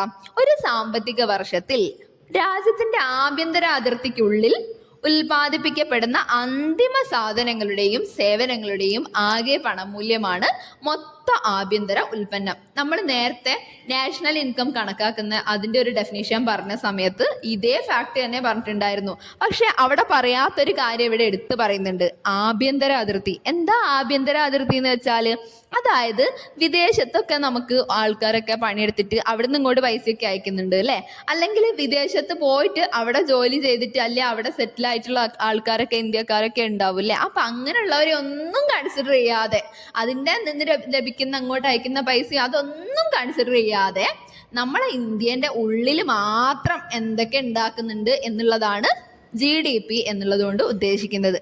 അതായത് വിദേശത്ത് ജോലി ചെയ്യുന്ന വ്യക്തികളുടെ വരുമാനം, അതേപോലെ വിദേശ രാജ്യത്ത് പ്രവർത്തിക്കുന്ന സ്ഥാപനങ്ങളുടെയും സംരംഭങ്ങളുടെയും ലാഭം എന്നിവ മൊത്തം ആഭ്യന്തര ഉൽപ്പന്നത്തിൽ ഉൾപ്പെടുത്താൻ കഴിയില്ല. സെറ്റാണല്ലോ. അപ്പം മൊത്തം ആഭ്യന്തര ഉൽപ്പന്നം എന്ന് പറഞ്ഞാൽ എന്താ? ഒരു സാമ്പത്തിക വർഷത്തിൽ രാജ്യത്തിന്റെ ആഭ്യന്തര അതിർത്തിക്കുള്ളിൽ ഉൽപ്പാദിപ്പിക്കപ്പെടുന്ന അന്തിമ സാധനങ്ങളുടെയും സേവനങ്ങളുടെയും ആകെ പണമൂല്യമാണ് മൊത്ത ആഭ്യന്തര ഉൽപ്പന്നം. ഓക്കെ, മേഖലകൾ തിരിച്ചുള്ള സാമ്പത്തിക വിശകലനത്തിന് ഏറ്റവും ഉചിതമായിട്ടുള്ളത് ഈ ഒരു GDP കണക്കാക്കുന്നതാണെന്ന് മനസ്സിലാക്കുക കേട്ടോ. ഒരു രാജ്യത്തെ ഗവൺമെന്റിന്റെ അധീനതയിലുള്ളതും സാമ്പത്തിക പ്രവർത്തനങ്ങൾക്ക് പൂർണ്ണ സ്വാതന്ത്ര്യമുള്ളതുമായ ഭൂപ്രദേശമാണ് ആ രാജ്യത്തിന്റെ ആഭ്യന്തര അതിർത്തി എന്ന് പറയുന്നത്. അപ്പൊ ഇന്ത്യയുടെ ആഭ്യന്തര അതിർത്തി എന്ന് പറയുന്നത് ഇന്ത്യക്ക് ഒരു ഏറ്റവും പൂർണ്ണ സ്വാതന്ത്ര്യമുള്ള ആ ഒരു ഏരിയ ആണ്. ആ ഏരിയക്കുള്ളിൽ വരുന്നത് മാത്രമേ GDP കണക്കാക്കുമ്പോൾ കൂട്ടുള്ളൂ. അപ്പോൾ നമുക്കിനി ആഭ്യന്തര അതിർത്തിയിൽ എന്താ ഉൾപ്പെടുന്നത് എന്ന് നോക്കാം അല്ലേ. ഒരു രാജ്യത്തിന്റെ സാമ്പത്തിക അതിർത്തിയിൽ ഉൾപ്പെടുന്നത് എന്തെല്ലാം നോക്കാം. ഫസ്റ്റ് വ്യോമ അതിർത്തി, അതേപോലെ ജല അതിർത്തി. നമ്മൾ 12 നോട്ടിക്കൽ മൈലൊക്കെ പഠിക്കുന്നുണ്ട് അല്ലേ ചെറിയ ക്ലാസ്സുകളിൽ. അപ്പം ജല അതിർത്തിയിൽ ഉൾപ്പെടുന്നത് അതാണ്, നമ്മൾ കടലിൽ ഇത്ര സ്ഥലത്തേക്കേ പോകാൻ പാടുള്ളൂ അങ്ങനെയൊക്കെ ഉണ്ടല്ലോ. അപ്പം വ്യോമ അതിർത്തി, ജല അതിർത്തി നമ്മൾ പഠിച്ചു. അതേപോലെ മറ്റൊരു രാജ്യത്ത് സ്ഥിതി ചെയ്യുന്ന രാജ്യത്തിൻ്റെ എംബസികൾ, ഹൈക്കമ്മീഷനുകൾ, അതായത് ഇന്ത്യയുടെ എംബസികൾ വേറെ വേറെ രാജ്യങ്ങളിലെല്ലാം ഉണ്ടായിരിക്കും. അപ്പം മറ്റൊരു രാജ്യത്ത് സ്ഥിതി ചെയ്യുന്ന നമ്മളെ രാജ്യത്തിൻ്റെ എംബസി അത്, അതേപോലെ ഹൈക്കമ്മീഷൻസ് അതൊക്കെ ഉൾപ്പെടും. പിന്നെ രാജ്യത്തിന്റെ പ്രത്യേക അവകാശങ്ങളുള്ള മേഖല, അതായത് സ്പെഷ്യൽ എക്കണോമിക് സോൺസ്, നമ്മൾ സെസ് എന്നൊക്കെ പറഞ്ഞിട്ട് പഠിക്കുന്നുണ്ട്. പിന്നെ അതേപോലെ മത്സ്യബന്ധനം നടത്തുന്നതിനോ കടലിന്റെ അടിത്തട്ടിലുള്ള ഇന്ധനങ്ങൾ, ധാതുക്കൾ എന്നിവ ശേഖരിക്കുന്നതിനോ അവകാശമുള്ള സമുദ്രഭാഗം, ഇതൊക്കെ ഒരു രാജ്യത്തിന്റെ സാമ്പത്തിക അതിർത്തിയിൽ ഉൾപ്പെടും. പിന്നെ അതേപോലെ കസ്റ്റംസ് നിയന്ത്രണത്തിന് കീഴിലുള്ള ഓഫ് ഷോർ സംരംഭങ്ങൾ നടത്തുന്ന ഫ്രീ സോണുകൾ, ഇതൊക്കെ ഒരു രാജ്യത്തിന്റെ സാമ്പത്തിക അതിർത്തിയിൽ ഉൾപ്പെടുന്നതാണ്. ഉൾപ്പെടാത്ത ഒരു കാര്യം പറയട്ടെ, അതായത് ഒരു രാജ്യത്തിനകത്തുള്ള മറ്റൊരു രാജ്യത്തിന്റെ എംബസി, അതേപോലെ ഹൈക്കമ്മീഷൻ, ഇതൊക്കെ ആ രാജ്യത്തിന്റെ സാമ്പത്തിക അതിർത്തിയിൽ ഉൾപ്പെടുന്നില്ല. അപ്പൊ മീൻസ് നമ്മളിപ്പോൾ പറയാണ് ഇന്ത്യൻ്റെ ഒരു എംബസി വേറെ സ്ഥലത്തുണ്ട്, അതായത് അമേരിക്കയിലുണ്ട്. അപ്പോൾ അമേരിക്കയിലുള്ള ആ ഇന്ത്യൻ്റെ എംബസി ഇതിൽ ഉൾപ്പെടൂലേ? ഉൾപ്പെടും. ഓക്കെ, അങ്ങനെയാണെങ്കിൽ അമേരിക്കൻ്റെ ഒരു എംബസി ഇന്ത്യയുടെ അതിർത്തിക്കുള്ളിലുണ്ട്, അപ്പൊ അത് ഉൾപ്പെടുവോ? ഉൾപ്പെടൂല. അതാണ് നമ്മളിവിടെ പഠിച്ചത്. അതായത് ഒരു രാജ്യത്തിനകത്തുള്ള മറ്റൊരു രാജ്യത്തിന്റെ എംബസി, ഹൈക്കമ്മീഷനോ ഒന്നും ആ രാജ്യത്തിന്റെ സാമ്പത്തിക അതിർത്തിയിൽ ഉൾപ്പെടൂല കേട്ടോ. ഇനി മൊത്തം ദേശീയ ഉൽപ്പന്നമാണ് പഠിക്കാനുള്ളത്, GNP. എന്താ GNP? ഒരു സാമ്പത്തിക വർഷം ഒരു രാജ്യത്തെ നിവാസികൾ സ്വദേശത്തും വിദേശത്തുമായി ഉൽപ്പാദിപ്പിക്കുന്ന എല്ലാ അന്തിമ സാധനങ്ങളുടെയും സേവനങ്ങളുടെയും ആകെ മൂല്യമാണ് മൊത്തം ദേശീയ ഉൽപ്പന്നം. നമ്മൾ നേരത്തെ എന്ത് ഇൻക്ലൂഡ് ആവില്ല എന്ന് പറഞ്ഞിട്ടുണ്ടായിരുന്നോ, അത് ഇൻക്ലൂഡ് ആവുന്നതാണ് മൊത്തം എന്ന് പറയുമ്പോൾ. അതായത് GDPയിൽ നമ്മൾ ആഭ്യന്തര അതിർത്തിക്കുള്ളിലുള്ളത് മാത്രമേ പറയുന്നുള്ളൂ. എന്നാൽ ആഭ്യന്തര അതിർത്തിക്കുള്ളിൽ മാത്രമല്ല, എവിടെ പോയാലും ഇന്ത്യൻ നിവാസികളാണോ അവർ ഉൽപ്പാദിപ്പിക്കുന്ന സാധനം അല്ലെങ്കിൽ അവരെ ഒരു വരുമാനം, അതൊക്കെ ഇൻക്ലൂഡ് ആവുന്നതാണ് മൊത്തം ദേശീയ ഉൽപ്പന്നം. സെറ്റാണല്ലോ. ഇനി ആഭ്യന്തര ഉൽപ്പന്നത്തോടൊപ്പം ഇന്ത്യക്കാരും ഇന്ത്യൻ സ്ഥാപനങ്ങളും വിദേശങ്ങളിൽ നിന്നും നേടുന്ന വരുമാനം കൂട്ടുകയും അതിൽ നിന്നും വിദേശികളുടെയും വിദേശ സ്ഥാപനങ്ങളുടെയും ഇന്ത്യയിൽ നിന്നും നേടുന്ന വരുമാനം കുറയ്ക്കുകയും ചെയ്യുമ്പോൾ മൊത്തം ദേശീയ ഉൽപ്പന്നം കിട്ടുന്നു. അതായത് കുറേ വിദേശികളൊക്കെ ഇന്ത്യയിൽ വന്ന് സമ്പാദിച്ചിട്ട് പോകുന്നുണ്ട് അല്ലേ, അപ്പം അതൊന്നും നമ്മളതിൽ ഉൾപ്പെടുത്തൂല. പക്ഷേ ഇന്ത്യക്കാർ പല സ്ഥലങ്ങളിൽ നിന്ന് ഉൽപ്പാദിപ്പിച്ചിട്ട് ഇന്ത്യയിലേക്ക് പൈസ കൊണ്ടുവരുന്നുണ്ട്, അതൊക്കെ ഉൾപ്പെടും. മനസ്സിലായല്ലോ. ഇനി അറ്റദേശീയ ഉൽപ്പന്നം നോക്കാം. Net national product, NNP. ഒരു രാജ്യത്ത് ഒരു വർഷത്തിൽ ഉൽപ്പാദിപ്പിക്കപ്പെടുന്ന എല്ലാ അന്തിമ സാധനങ്ങളുടെയും സേവനങ്ങളുടെയും ആകെ പണമൂല്യത്തിൽ നിന്ന് തേയ്മാന ചെലവ് കുറച്ചാൽ കിട്ടുന്നതാണ് അറ്റദേശീയ ഉൽപ്പന്നം. നമ്മൾ നേരത്തെ പഠിച്ചപ്പോൾ പറഞ്ഞു അറ്റെന്ന് പറഞ്ഞിട്ടുണ്ടെങ്കിൽ എന്തെങ്കിലും ഒരു ഡിഫറൻസ് ആയിരിക്കും. ഇവിടെ എന്താ കുറയ്ക്കുന്നത്? ഇവിടെ തേയ്മാന ചെലവാണ് കുറയ്ക്കുന്നത് എന്ന് പഠിക്കുക കേട്ടോ. മൊത്തം ദേശീയ ഉൽപ്പന്നത്തിൽ നിന്ന് തേയ്മാന ചെലവ് കുറയ്ക്കുന്നതാണ് അറ്റദേശീയ ഉൽപ്പന്നം. അറ്റദേശീയ ഉൽപ്പന്നം എന്ന് വെച്ചാൽ മൊത്തം ദേശീയ ഉൽപ്പന്നം മൈനസ് തേയ്മാന ചെലവ്. NNP = GNP minus depreciation cost.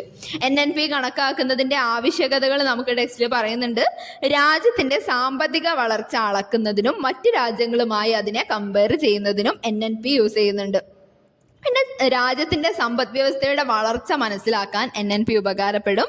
പിന്നെ രാജ്യത്തിന്റെ വിപണി മനസ്സിലാക്കാൻ, അതേപോലെ രാജ്യത്തിലെ പൗരന്മാരുടെ ജീവിത നിലവാരം അളക്കാനൊക്കെ നമ്മൾ NNP ആണ് ഉപയോഗിക്കുന്നത്.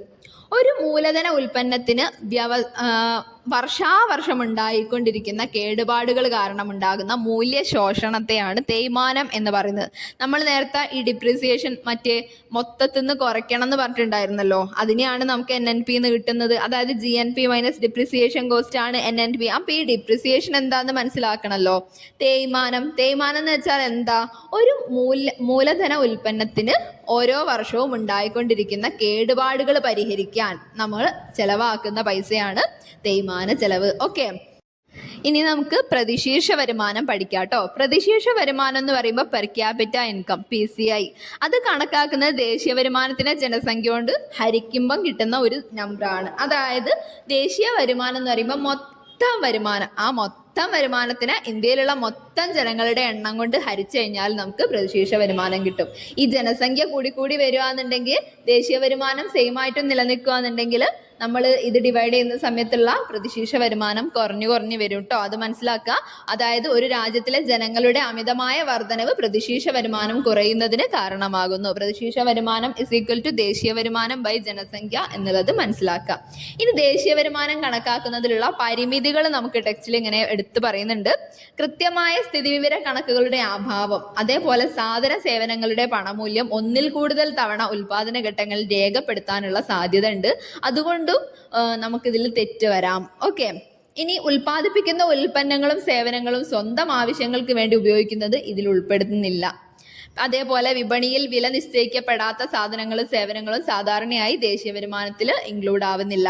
അതേപോലെ ഇമ്പോർട്ടൻ്റ് ആയിട്ട് നമ്മൾ ഓർത്ത് വെക്കേണ്ട ഒരു കാര്യം, ഗാർഹിക ജോലി ഉണ്ട്. ആ ഗാർഹിക ജോലി ഒരിക്കലും ദേശീയ വരുമാനത്തിൽ കണക്കാക്കപ്പെടുന്നില്ല അല്ലേ?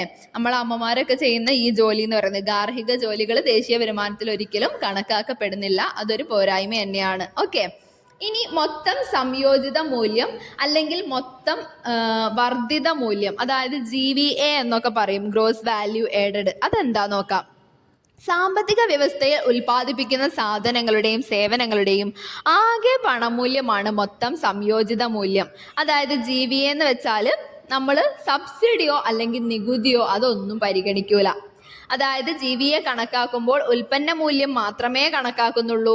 ഉൽപ്പന്നത്തിന്മേലുള്ള നികുതികളോ സബ്സിഡികളോ അതൊന്നും പരിഗണിക്കുന്നില്ല. അതിനെയാണ് ഗ്രോസ് വാല്യൂ ആഡഡ് എന്ന് പറയുന്നത്. മൊത്തം വർദ്ധിത മൂല്യം എങ്ങനെയാ നമ്മൾ കണ്ടുപിടിക്കുക? മൊത്തം ഉൽപ്പന്ന മൂല്യം മൈനസ് ഇടനില ഉപഭോഗ മൂല്യം. അതായത് GVA is equal to gross product value minus value of intermediate. ഇനി ഇതിൽ വരുന്ന ഇടനില ഉപഭോഗം എന്ന് വെച്ചാൽ എന്താന്ന് നോക്കാം. ഇടനില ഉപഭോഗം എന്ന് പറയുമ്പോൾ ഒരു സാധനം അല്ലെങ്കിൽ സേവനോ നമ്മൾ ഉൽപ്പാദിപ്പിക്കാൻ ഉപയോഗിച്ച അസംസ്കൃത വസ്തുല്ലേ, അതിനെ എടുത്തിട്ട് യൂസ് ചെയ്യുന്നതിനെയാണ് ഇടനില ഉപഭോഗം എന്ന് പറയുന്നത്. ഫോർ എക്സാമ്പിൾ, നമ്മളിപ്പം വീട്ടിൽ ഒരുപാട് തേങ്ങ ഉണ്ട്.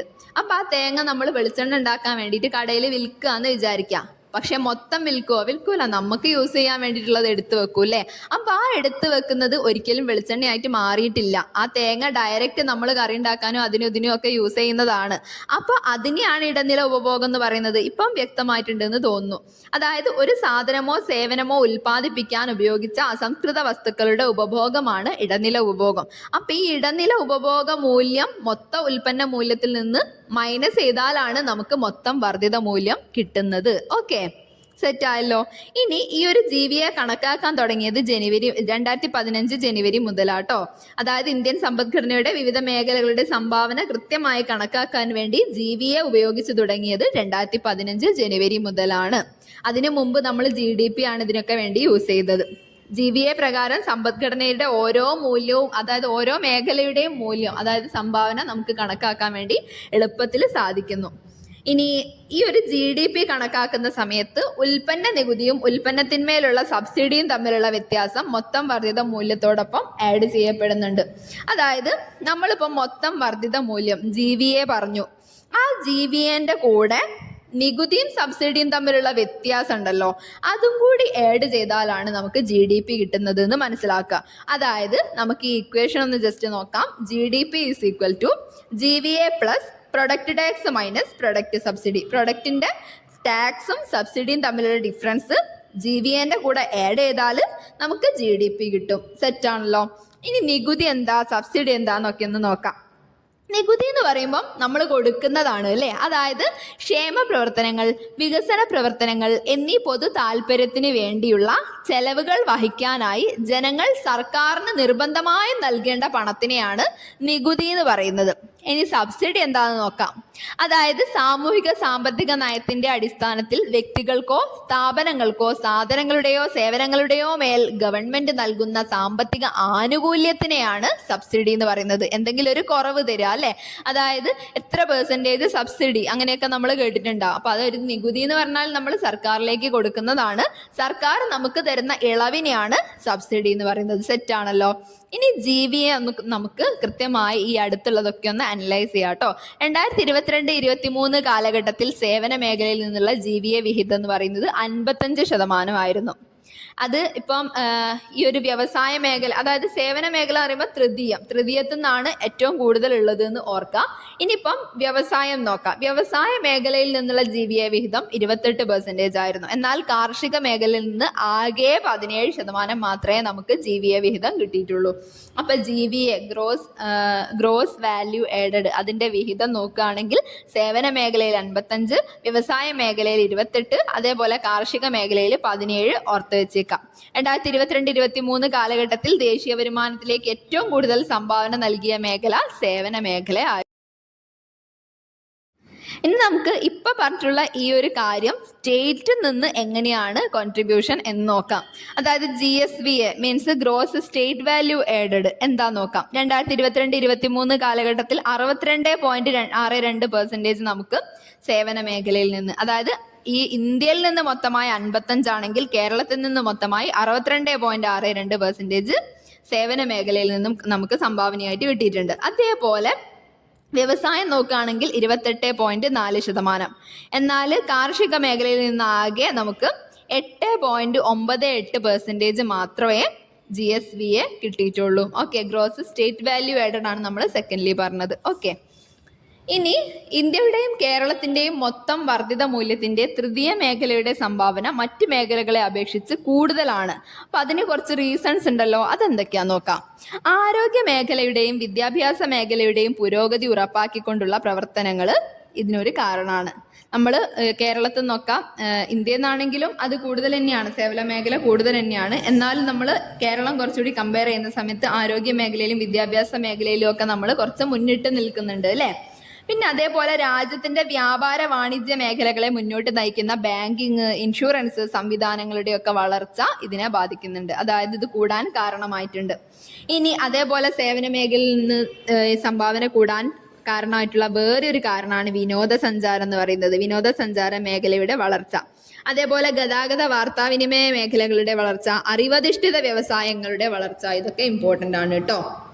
ഇനി അറിവധിഷ്ഠിതം എന്ന് വെച്ചാൽ എന്താണെന്നൊന്നും നമുക്ക് പഠിക്കണമല്ലോ. നോളജ് സെക്ടർ സാമ്പത്തിക വളർച്ച കൈവരിക്കുന്നതിന് വേണ്ടി അറിവും സാങ്കേതിക വിദ്യയും ഫലപ്രദമായി ഉപയോഗിക്കുന്ന മേഖലയാണ് അറിവധിഷ്ഠിത മേഖല. അതായത് നമ്മളിപ്പോൾ എക്സാമ്പിൾ പറയുകയാണെങ്കിൽ ടെക്നോ പാർക്ക്, അതുപോലെ ഇൻഫോ പാർക്ക്, ഇതൊക്കെ അറിവധിഷ്ഠിത മേഖലാ സ്ഥാപനത്തിന് എക്സാമ്പിളാണ്. നമ്മൾ പഠിച്ചിട്ട് ആ ഒരു പഠിപ്പ് യൂസ് ചെയ്തിട്ട് സാങ്കേതിക വിദ്യയും ഫലപ്രദമായി യൂസ് ചെയ്തിട്ട് ഉണ്ടാവുന്ന ഒരു സാമ്പത്തിക വളർച്ച ഉണ്ടല്ലോ, ആ ഒരു മേഖലയാണ് അറിവധിഷ്ഠിത മേഖല എന്ന് പറയുന്നത്. ഓക്കെ, ആധുനിക സാങ്കേതിക വിദ്യയും വിവരവിനിമയ സാങ്കേതിക വിദ്യകളും ഇന്ന് അറിവ് സമ്പദ്ക്രമം എന്ന തലത്തിൽ വികസിച്ചു വരുന്നുണ്ട്. അറിവ് സമ്പദ്ക്രമത്തിൽ ഭൗതിക മൂലധനത്തിന്റെ ഉൽപാദനവും ഉപഭോഗവുമാണ് നടക്കുന്നത്. ഭൗതിക മൂലധനം എന്ന് പറയുമ്പോൾ നമ്മളെ ബുദ്ധി യൂസ് ചെയ്തിട്ട് നമ്മൾ സാമ്പത്തിക വളർച്ച എങ്ങനെ കൈവരിക്കുന്നു, അതാണ് നമ്മൾ അറിവധിഷ്ഠിത മേഖലയിൽ ചെയ്യുന്നത്.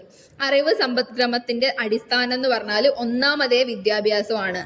പിന്നെ നൂതന സാങ്കേതിക ആശയങ്ങളുടെ പ്രയോഗം, പിന്നെ അതേപോലെ വിവരവിനിമയ സാങ്കേതിക വിദ്യ, നമ്മളെ ഇൻഫർമേഷൻ ആൻഡ് കമ്മ്യൂണിക്കേഷൻ ടെക്നോളജീൻ്റെ ഡെവലപ്മെൻറ്റ്, അതൊക്കെ നമ്മൾ അറിവധിഷ്ഠിത മേഖലേൻ്റെ ഇംപ്രൂവ്മെൻറ്റിന് കാരണമാണ്. ഓക്കെ, ഇതൊക്കെയാണ് അടിസ്ഥാനം. അതായത് അറിവ് സമ്പദ് വ്യവസ്ഥയുടെ, അറിവധിഷ്ഠിത മേഖലയുടെ അടിസ്ഥാനമാണ് ഒന്ന് വിദ്യാഭ്യാസം, അതേപോലെ നൂതന സാങ്കേതിക ആശയങ്ങളുടെ പ്രയോഗം, അതേപോലെ IT.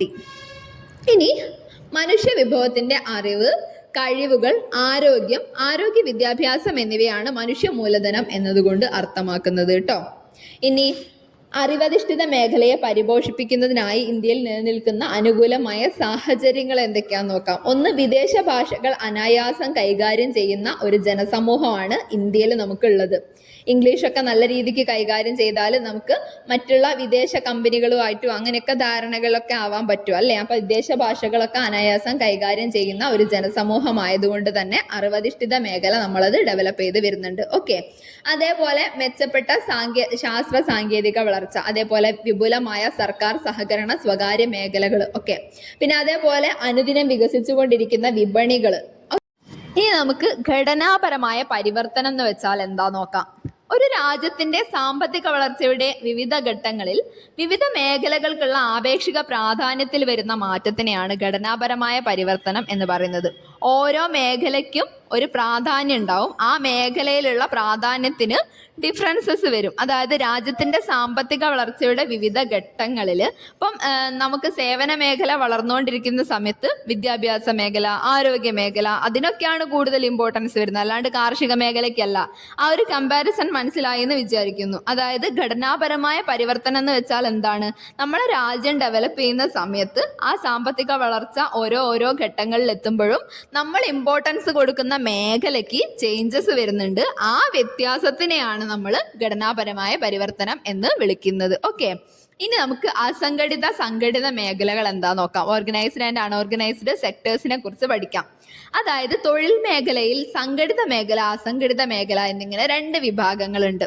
കൃത്യമായ ഒരു നിയമവ്യവസ്ഥയ്ക്ക് കീഴിൽ പ്രവർത്തിക്കുകയും തൊഴിലാളികൾക്ക് സുരക്ഷിതമായ തൊഴിൽ സാഹചര്യം ഉറപ്പു നൽകുകയും അവരുടെ അവകാശങ്ങൾ സംരക്ഷിക്കുകയും ചെയ്യുന്ന സംരംഭങ്ങളും പ്രവർത്തനങ്ങളുമാണ് സംഘടിത മേഖലയിൽ ഉൾപ്പെടുന്നത്. ഇനി കമ്പനി നിയമം, ഫാക്ടറി നിയമം, സൊസൈറ്റീസ് ആക്ട്, കോപ്പറേറ്റീവ് ആക്ട് തുടങ്ങിയ നിയമങ്ങൾ അനുസരിച്ച് രജിസ്റ്റർ ചെയ്ത് അവയുടെ നിയമങ്ങൾക്ക് വിധേയമായി പ്രവർത്തിക്കുന്ന തൊഴിൽ മേഖലയാണ് സംഘടിത മേഖല എന്നുകൂടി മനസ്സിലാക്കാം. അതായത് എന്തെങ്കിലും ഒരു കൃത്യമായ നിയമവ്യവസ്ഥയ്ക്കൊക്കെ അണ്ടറിൽ അവരെ സുരക്ഷിതമാക്കി വെച്ചുകൊണ്ട്, അതായത് ഒരു കൂട്ടം തൊഴിലാളികൾ ഒരു യൂണിയന്റെ അണ്ടറിൽ അങ്ങനെയൊക്കെ പറയല്ലോ, അതിനെയാണ് സംഘടിത മേഖല എന്ന് വിളിക്കുന്നത്. ഓക്കെ, ഏത് നിയമപ്രകാരമാണോ രജിസ്റ്റർ ചെയ്യപ്പെട്ടത് ആ നിയമത്തിൽ അനുശാസിക്കുന്ന വ്യവസ്ഥകളെല്ലാം സംഘടിത മേഖലയിലെ തൊഴിലാളി യൂണിറ്റുകൾ പാലിക്കണം. ഓക്കെ, ഏതെങ്കിലും നിയമവ്യവസ്ഥയ്ക്ക് കീഴിൽ അല്ലാത്തതോ സ്ഥിരമായ കണക്കുകൾ സൂക്ഷിക്കാത്തതോ ആയ സംരംഭങ്ങളും പ്രവർത്തനങ്ങളുമാണ് അസംഘടിത മേഖലയിൽ ഉൾപ്പെടുന്നത്. അവർക്ക് പ്രത്യേക രജിസ്ട്രേഷനും കാര്യങ്ങളും ഒന്നുമില്ല. രജിസ്ട്രേഷനോ അതേപോലെ നിയമാവലിക്കോ ഒന്നിനും വിധേയമാകാതെ അനൗപചാരികമായി സമൂഹത്തിൽ നിലകൊള്ളുന്ന തൊഴിൽ മേഖലയാണ് അസംഘടിത മേഖല.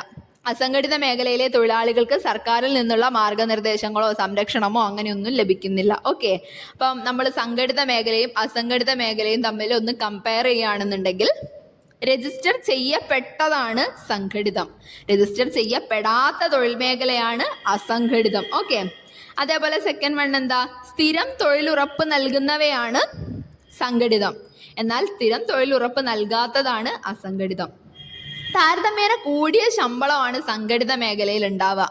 കാരണം ഇവർ നല്ല നിയമങ്ങളൊക്കെ അനുസരിച്ച് കൃത്യമായി എല്ലാം ചെയ്യുന്ന, അപ്പൊ താരതമ്യേന കൂടിയ ശമ്പളമാണ്. എന്നാൽ താരതമ്യേന കുറഞ്ഞ ശമ്പളമേ അസംഘടിത മേഖലയിൽ കിട്ടുന്നുള്ളൂ കേട്ടോ. പിന്നെ തൊഴിൽ സുരക്ഷിതത്വം കൂടുതൽ സംഘടിത മേഖലയിലാണ്, എന്നാൽ തൊഴിൽ സുരക്ഷിതത്വം ഇല്ലായ്മ അസംഘടിത മേഖലയുടെ ഒരു പ്രത്യേകതയാണ്. അതായത് തൊഴിൽ ഒരു ഉറപ്പില്ലാത്ത തൊഴിലായിരിക്കും അസംഘടിത മേഖലയിൽ. അതേപോലെ ആധുനിക സാങ്കേതിക വിദ്യകളൊക്കെ യൂസ് ചെയ്യുന്നത് സംഘടിത മേഖലയിലാണ്, എന്നാൽ അസംഘടിത മേഖലയിൽ കാലഹരണപ്പെട്ട സാങ്കേതിക വിദ്യകളാണ് മെയിൻലി യൂസ് ചെയ്യുന്നത്. ഇനി നമുക്ക് അസംഘടിത മേഖല നേരിടുന്ന പ്രശ്നങ്ങൾ പഠിക്കാം കേട്ടോ. ഒന്നാമതേ സുരക്ഷിതമല്ലാത്ത തൊഴിലിടം, അതേപോലെ ദീർഘമായ തൊഴിൽ സമയം, പിന്നെ കുറഞ്ഞ വേതനം. ഇതൊക്കെയാണ് പ്രധാനപ്പെട്ട പ്രശ്നങ്ങൾ. എന്തൊക്കെയാ? സുരക്ഷിതമല്ലാത്ത തൊഴിലിടം, അതേപോലെ കയ്യും കണക്കും ഇല്ലാണ്ട് ഒരുപാട് സമയമൊക്കെ പണിയെടുപ്പിക്കുക, അതായത് ദീർഘമായ തൊഴിൽ സമയം, പിന്നെ കുറഞ്ഞ വേതനം. ഇതൊക്കെയാണ് പ്രധാനപ്പെട്ട പ്രശ്നങ്ങൾ. അതേപോലെ തന്നെ നമ്മൾ പിന്നോക്കാവസ്ഥയും അവസരങ്ങളുടെ അഭാവവും കൂടി ഓർത്ത് വെക്കണം കേട്ടോ. അതായത് അസംഘടിത മേഖലയിൽ ജോലി ചെയ്യുന്നവര് സംഘടിത മേഖലയിൽ തൊഴിലെടുക്കുന്നവരെ അപേക്ഷിച്ച് ഒരുപാട് പിന്നോക്കാവസ്ഥയും വിവിധ തരം അവസരങ്ങളുടെ അഭാവവും ഒക്കെ അങ്ങനെയുള്ള പ്രശ്നങ്ങളൊക്കെ അഭിമുഖീകരിക്കുന്നുണ്ട്. പിന്നെ ദേശീയ വരുമാനത്തിലേക്ക് അസംഘടിത മേഖലയിൽ നിന്ന് സംഭാവന കുറവാണ്. അതിന് കാരണം എന്താ? അത് ഈ അസമത്വം തന്നെയാണ്. ഓക്കെ, ഇനി നമുക്ക് 2 നിയമങ്ങളാണ് പഠിക്കാനുള്ളത്. അതിനു മുന്നേ സംഘടിത മേഖല അറിയപ്പെടുന്നത് ഔപചാരിക മേഖല എന്നാണ് കേട്ടോ. അതേപോലെ തന്നെ അസംഘടിത മേഖല അറിയപ്പെടുന്നത് അനൗപചാരിക മേഖല എന്നാണ്. അതായത് സംഘടിത മേഖല ഔപചാരിക മേഖലയാണ്, അസംഘടിത മേഖല അനൗപചാരിക മേഖലയാണ്. ഓക്കെ ആണല്ലോ. ഇനി നമുക്ക് ആ 2 നിയമങ്ങൾ നോക്കാം. അസംഘടിത മേഖലയുടെ പിന്നോക്കാവസ്ഥ പരിഹരിക്കുന്നതിനായി കേന്ദ്ര സംസ്ഥാന സർക്കാരുകൾ നടപ്പിലാക്കി വരുന്ന പ്രധാനപ്പെട്ട 2 നിയമങ്ങളാണ്. ഏതൊക്കെയാ? ഒന്നാമതേ നമ്മൾ 2008 വന്നിട്ടുള്ള അസംഘടിത തൊഴിലാളികളുടെ സാമൂഹ്യ സുരക്ഷാ നിയമം, പിന്നെ 2020 വന്നിട്ടുള്ള സാമൂഹ്യ സുരക്ഷാ കോഡ്. ഈ 2 നിയമങ്ങളാണ് കേട്ടോ. ഫസ്റ്റ് തന്നെ നമുക്ക് അസംഘടിത തൊഴിലാളികളുടെ സാമൂഹ്യ സുരക്ഷാ നിയമം 2008 എന്താന്ന് പഠിക്കാം. ഇതെന്ന് വെച്ചാൽ ഒന്നാമത് ഈ അസംഘടിത തൊഴിലാളികളുടെ ആരോഗ്യ സംരക്ഷണം, അതേപോലെ പ്രസവാനുകൂല്യങ്ങൾ, പിന്നെ വാർദ്ധക്യകാല സംരക്ഷണം, പിന്നെ വിദ്യാഭ്യാസം, പാർപ്പിടം, അതേപോലെ സാമൂഹ്യ സുരക്ഷാ ആനുകൂല്യങ്ങൾ, ഇതൊക്കെ ഉറപ്പുവരുത്താൻ വേണ്ടിയിട്ടുള്ള ഒരു നിയമമാണ്. അതിന് വേണ്ടിയിട്ടൊക്കെയുള്ള പദ്ധതികൾ രൂപീകരിക്കണം എന്ന് കേന്ദ്ര സംസ്ഥാന സർക്കാരുകൾക്ക് അധികാരം നൽകുന്ന ഒരു നിയമമാണ് ഇത്. ഇനി സാമൂഹ്യ സുരക്ഷാ കോഡ് നോക്കാം. അത് 2020 വന്നത്. അതെന്ന് പറയുമ്പോഴും ഇതുപോലെ തന്നെ സംഘടിത അസംഘടിത മേഖലയിൽ ജോലി ചെയ്യുന്ന തൊഴിലാളികളുടെ സാമൂഹ്യ സുരക്ഷിതത്വത്തിന് പ്രാധാന്യം നൽകിക്കൊണ്ട് രൂപീകരിച്ചിട്ടുള്ള നിയമമാണ് ഈ സാമൂഹ്യ സുരക്ഷാ കോഡ് 2020. അതിൽ അസംഘടിതവും സംഘടിതവും ഉൾപ്പെടുന്നുണ്ട് എന്ന് മനസ്സിലാക്കുക കേട്ടോ. പിന്നെ സ്വയം തൊഴിലിൽ ഏർപ്പെടുന്നവർ, വീട്ടുജോലിക്കാർ, ദിവസവേതനക്കാർ, അതേപോലെ അതിഥി തൊഴിലാളികൾ, ഗിഗ് പ്ലാറ്റ്ഫോം തൊഴിലാളികൾ തുടങ്ങിയവരെല്ലാം സാമൂഹ്യ സുരക്ഷാ കോഡ് 2020 പ്രകാരം ആനുകൂല്യത്തിന് അർഹരാണ്. ഇവര് ഈ പരിധിയിൽ ഉൾപ്പെടുത്തുന്നത് ആരൊക്കെയാണെന്നൊന്ന് നോക്കാം കേട്ടോ. സാമൂഹ്യ സുരക്ഷാ നിയമം 2020 പരിധിയിൽ ഉൾപ്പെടുന്നവ: ഫസ്റ്റ് വൺ, ശാരീരിക മാനസിക വെല്ലുവിളി നേരിടുന്ന തൊഴിലാളികൾക്കുള്ള ആനുകൂല്യങ്ങൾ. അതേപോലെ അപകട ഇൻഷുറൻസുകൾ, പിന്നെ പ്രസവാനുകൂല്യങ്ങൾ, പിന്നെ സൗജന്യ ചികിത്സാ ആനുകൂല്യങ്ങൾ, പിന്നെ വാർദ്ധക്യകാല സംരക്ഷണം. ഇതൊക്കെ സാമൂഹ്യ സുരക്ഷാ നിയമം 2020 പ്രകാരം അതിന്റെ പരിധിയിൽ ഉൾപ്പെടുന്നതാണ്. ഓക്കെ, ഇനി ഈ നിയമങ്ങൾക്ക് പുറമെ തൊഴിലാളികളുടെ കഴിവുകൾ മെച്ചപ്പെടുത്തുക, അവർക്ക് വായ്പകൾ ലഭ്യമാക്കുക, തൊഴിൽ നിയമങ്ങൾ കൂടുതൽ അയവുള്ളതാക്കുക തുടങ്ങിയ നടപടിക്രമങ്ങളും അസംഘടിത മേഖലയെ ശക്തിപ്പെടുത്തുന്നതിനായി സർക്കാർ നടപ്പിലാക്കി വരുന്നുണ്ട് എന്നുള്ളതും കൂടി ഓർത്തു വെക്കുക. ഓക്കെ, ഇനി നമുക്ക് ഇമ്പോർട്ടൻ്റ് ആയിട്ട് നമ്മൾ സ്റ്റാർട്ട് ചെയ്ത ആ ഒരു ഫാക്ട് തന്നെ, നമ്മൾ സ്റ്റാർട്ടിങ്ങിൽ പറഞ്ഞിട്ടുള്ള ആ ഒരു ഫാക്ട് തന്നെ ഒന്ന് നോക്കാം. ഗിഗ് പ്ലാറ്റ്ഫോം തൊഴിലാളികൾ, ഇങ്ങനെ ഒരു ബോക്സിൻ്റെ അകത്ത് ഇമ്പോർട്ടൻ്റ് ആയിട്ട് എടുത്തു പറഞ്ഞിട്ടുള്ള കാര്യങ്ങൾ തന്നെയാണ് നമ്മളോട് PSC സ്റ്റേറ്റ്മെന്റ് ആയിട്ട് ചോദിച്ചത്. പുറത്തുനിന്ന് ഒന്നുള്ള ക്വസ്റ്റ്യൻ അല്ല കേട്ടോ ഇത്. അപ്പോൾ ഓർത്ത് വെച്ചേക്കാം. ഗിഗ് പ്ലാറ്റ്ഫോം തൊഴിലാളികൾ എന്താ നോക്കാട്ടോ. സാമൂഹ്യ സുരക്ഷാ കോഡ് 2020 പ്രകാരം ഒരു ഗിഗ് പ്ലാറ്റ്ഫോം തൊഴിലാളിയുടെ നിർവചനം എന്ന് പറഞ്ഞാൽ പരമ്പരാഗത തൊഴിലാളി തൊഴിലുടമ ബന്ധങ്ങൾക്ക് പുറത്തുള്ള ഒരു തൊഴിൽ ക്രമീകരണത്തിൽ പങ്കെടുക്കുകയും അത്തരം പ്രവർത്തനങ്ങളിൽ നിന്ന് സമ്പാദിക്കുകയും ചെയ്യുന്ന വ്യക്തി എന്നുള്ളതാണ്. അതായത് ഒരു തൊഴിലാളി തൊഴിലുടമ ബന്ധമൊന്നും അവിടെ നിലനിൽക്കുന്നില്ല. അതിനു പകരം തൊഴിൽ ക്രമീകരണത്തിൽ പങ്കെടുക്കുന്നുണ്ട്. അത് അയാളൊരു ഭാഗമാണ്. അത്തരം പ്രവർത്തനത്തിൽ നിന്ന് അയാൾക്കൊരു ലാഭം കിട്ടുന്നുണ്ട്. അങ്ങനെയുള്ള തൊഴിലാളികളെയാണ് ഗിഗ് പ്ലാറ്റ്ഫോം തൊഴിലാളികൾ എന്ന് വിളിക്കുന്നത്.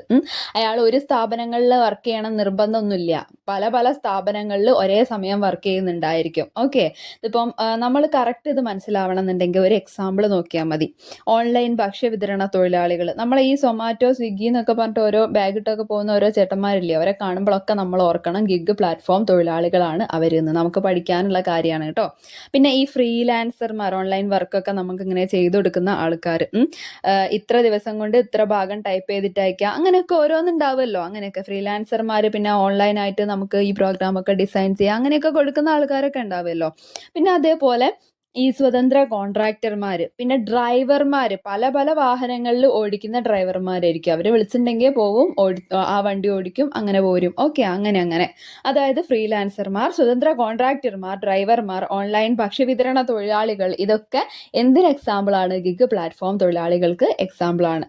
നമ്മൾ ഇനി ഇവരുടെ സവിശേഷതയാണ് പഠിക്കാൻ പോകുന്നത്. അതായത് ഗിഗ് പ്ലാറ്റ്ഫോം തൊഴിലാളികളുടെ സവിശേഷത. അതിനു മുമ്പേ നമ്മൾ ഈ ക്വസ്റ്റ്യൻ ഒന്ന് നോക്കാം. ഓക്കെ, പ്രിലിംസ് ഒരു 4ാമത്തെ സ്റ്റേജ് പ്രിലിംസിന്, 10th പ്രിലിംസിന്റെ 4ാമത്തെ സ്റ്റേജിന് ചോദിച്ചിട്ടുള്ള ക്വസ്റ്റ്യൻ ആണ് ഇത്.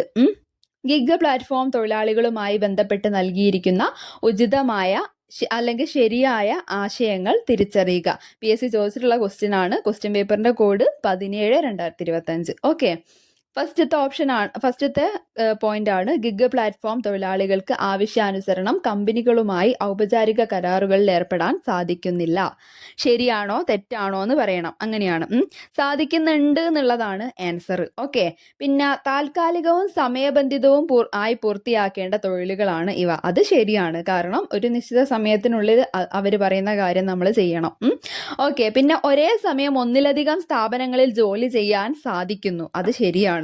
അപ്പൊ 2ഉം 3ഉം ശരിയാണ്, 1 തെറ്റാണ്. ഓക്കെ, അപ്പൊ അങ്ങനെയുള്ള ഓപ്ഷൻ ഏതാ? ഇതിൽ ബി ആണ് കേട്ടോ. അതായത് 2ഉം 3ഉം ശരിയാണ് എന്നുള്ളതാണ് ഇവിടെ ആൻസർ ആയിട്ട് വരുന്നത്. ഓക്കെ, അപ്പം ഇനി സവിശേഷതകൾ നമുക്ക് പഠിക്കാം. അപ്പം നമുക്ക് ഇത് എവിടെ നിന്നാണ് ഈ ക്വസ്റ്റ്യൻ ചോദിച്ചത് എന്നുള്ളത് കറക്റ്റ് മനസ്സിലായിക്കോളും. ഇത് ടെക്സ്റ്റ് ബുക്കിലുള്ള ഒരു കാര്യമാണ് കേട്ടോ, സവിശേഷതകൾ എന്ന് പറയുന്നത്.